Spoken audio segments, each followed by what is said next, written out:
So recently, I came across this new trend that has been going around where people try and beat Plants vs. Zombies 2 with certain limitations. Like, can you beat Plants vs. Zombies 2 with only nuts or only fruits and stuff like that?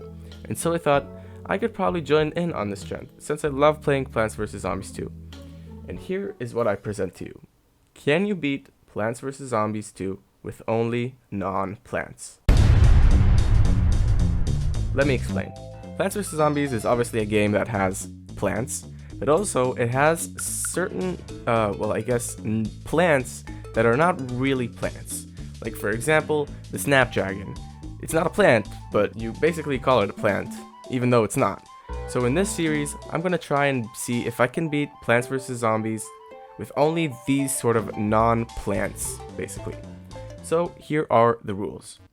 No plants or plant-related, plants, and no upgrades, no power-ups, pre-planted plants and conveyor belt levels are fair game since I can't pick the plants that I'm using, and at the beginning of each world, I get a new non-plant if the world doesn't give me a non-plant. So for example, if I start a new world and it gives me no new non-plants, I'm allowed to pick from one of the lists of plants that I'm allowed to use. So yeah, let's begin. I'm just gonna go ahead and skip the tutorial since we can't pick our plants anyways there. And since we just started a new world, technically according to one of the rules, I am allowed to pick one non-plant that I'm allowed to use, and I'm picking the toadstool. If you don't know what the toadstool is, this little bugger kind of looks like the Jello from Cloudy with a Chance of Meatballs. Butter. And he basically just chomps down any zombie in his lane, and then he kind of does reverse photosynthesis to generate sun from the zombie he just ate. Anyway, day 1 was a breeze. This guy just takes forever to chew, but other than that, it was pretty easy. Day 2 was a power-ups chill, so I just kind of did nothing. Day 3 came with some pre-planted plants. It just made my life a little bit easier. And day 4 was a conveyor belt level. Also, if you haven't figured it out yet, and you're still wondering, I am using a cracked save file, so I have all the cool hats and stuff. And also this caused me a little trouble later, and I actually didn't realize that until day 9. Day 5 was a pre-picked level, but I still have regenerating lawnmowers, so I just planted and replanted my sunflower for a bit, then sent back and wrote the script that you're hearing right now. Also, it turns out that day 5 is the first level to introduce Torch Zombie. Anyways, day 6 was another conveyor belt level, and day 7 starts with a pretty nifty amount of pre-given sun, which is always good. And losing a bit of focus did make me lose a mower, which reminded me that they no longer regenerate. Day 8 started with a few pre-planted plants to show the main ability of the iceberg lettuce, and also introduce us to this guy that likes to throw his bones everywhere to make gravestones, but they're no match for my fat little toad. And also, I swear this is just the funniest noise. Day 9, I only just now realized this, that I start with way too much extra sun and plant food slots because my game is cracked, so I'm gonna have to try to look into that or somehow remove it from a cracked save file. Other than that, day 9 was a breeze, and I'm just gonna have to try and keep an eye on my sun usage. Day 10 was another easy one. I just kept an eye on my sun to make sure I wasn't using any more than I started with, and also, I would just like to give a moment of appreciation to the toadstool who just chomps away any zombie so easily.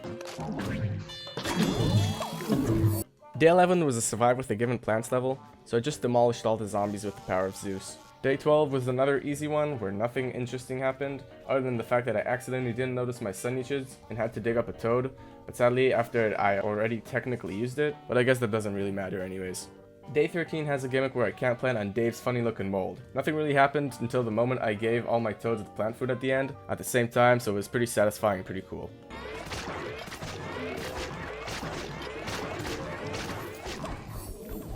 Day 14 was also pretty similar to the other days, other than the fact that I lost 2 mowers, but that's pretty much it. Day 15 was a protecting endangered plants level, but luckily it was some sunflowers, which made my life once again a little easier. But other than needing to place my toads a little further than what I'm used to, which had some pretty close calls, it was pretty easy. Day 16 was honestly super easy. I mean, these toads just eat the zombies out like it's nothing, bro. Day 17 had this gimmick where I couldn't have more than 14 plants. That was no problem since I don't really use more than that anyways. And honestly, I'm really running out of things to say. So here's a fun fact about the toad. Did you know that toads don't actually have teeth? So they just don't chew their food and just swallow it whole? That's pretty cool. Day 18 was actually the first impossible level of this challenge because it's a planar defense level, which doesn't actually allow us to use sun producers. And so because the toadstool actually counts as a sun producer, I couldn't use it, and I didn't have any other, well, I guess non-plants that I could use. So I'm just gonna have to go back and do this level some other time. Day 19 was a mix of Dave's funny looking mold and the gimmick of not being able to have more than a number of plants.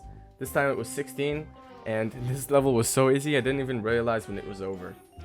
Day 20 was another protect the endangered plants level, which also once again meant that I have to plant my toadstool a little bit further than what I'm used to, which was also, like before, pretty easy, but there were a few nasty close calls. Day 21 was one of those levels that came with a few pre-picked plants, but I couldn't use them anyways, so it didn't really matter. Once again, it was super easy because the toad is just super overpowered. Day 22 once again had the return of the fun-leaking mold along with the plant limit. This time it was 18, but that didn't matter since they still don't really use any more than 15 toads in a level. Day 23 was the first day that I actually lost, just because I lost focus, and it was so freaking stupid, bro. I got Gargantuar decided to pull up on the last wave, and I was too focused on him that I didn't notice that one of his zombies sneaked up on one of the rows that managed to use their mower. So I just redid the level, and I actually lost the same 2 mowers as last time, but this time just focused on the sneaky zombie and let the mower kill the Gargantuar. Day 24 was another plant your defense level, so once again, I just couldn't do anything about it. And well, I guess day 25 is his Donbus level, which is another conveyor belt level. So once again, using the great power of Zeus, I bring down the evil Zomboss and all of his minions with great strength and ease.